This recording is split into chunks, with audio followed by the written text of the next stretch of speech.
প্রকৃতি বাঁচাতে গাছ লাগাই, গাছের কোনো বিকল্প নেই।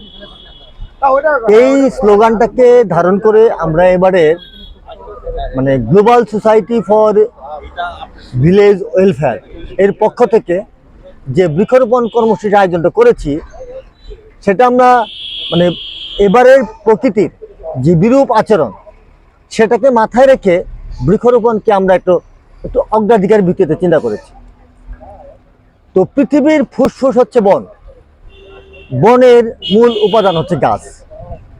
অর্থাৎ গাছকে যদি অধিক পরিমাণে রোপণ করতে না পারি, পৃথিবীর ফুসফুস দুর্বল হবে। মানুষ যেমন ফুসফুস দুর্বল হলে সে অসুস্থ হয়ে পড়ে, ঠিক পৃথিবীর ফুসফুস দুর্বল হলে পৃথিবী অসুস্থ হয়ে পড়বে। তার একটু একটু নমুনা বোধে আমরা দেখতে পাচ্ছি প্রকৃতির এলোমেলা আচরণ, এই যে নদী অধিক পরিমাণ নদী ভাঙন, ঝড়ঝঞ্ঝা, বন ধসে বরফ ধসে যাওয়া, অতিরিক্ত বরফ গলন, সমুদ্রের উচ্চতা বৃদ্ধি পাওয়া, এগুলো হচ্ছে পৃথিবীর ফুসফুস দুর্বলতার কি বলে নমুনা। তো কাজেই আমরা আমাদের গাছের দিকে নজর দিতেই হবে। আমাদের পূর্বপুরুষ যেসব গাছ লাগিয়ে রেখে গেছে, বিশাল বিশাল গাছ, সেগুলো আমার প্রয়োজনে, আমার পরিবারের প্রয়োজনে বিক্রি করে বাড়িঘর করে ধ্বংস করেছি।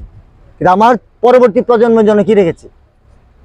আমার পরবর্তী প্রজন্ম যদি গাছ উপভোগ করতে পারে, তার প্রয়োজন মেটাতে পারে, সেজন্য আমাদের তো দায়িত্ব আছে। আমাদের দায়িত্ব হচ্ছে প্রথম এবং প্রধান অগ্রাধিকার ভিত্তিতে হচ্ছে গাছ লাগানো। গাছ যদি না লাগাতে পারি অধিক পরিমাণে, আমরা পৃথিবীকে, সুন্দর পৃথিবীকে আমরা সুন্দরভাবে বেঁচে থাকতে পারবো না। আমাদের নানান ধরনের প্রতিকূলতার মধ্য দিয়ে লড়াই সংগ্রাম করে বেঁচে যেতে হবে। সুতরাং আমাদের পৃথিবীকে বাঁচতে হলে, পৃথিবীর ফুসফুসকে বাঁচাতে হলে, সুস্থ রাখতে হলে আমাদের অধিক পরিমাণে বৃক্ষরোপণ করার বিকল্প নেই। সবাই ভালো।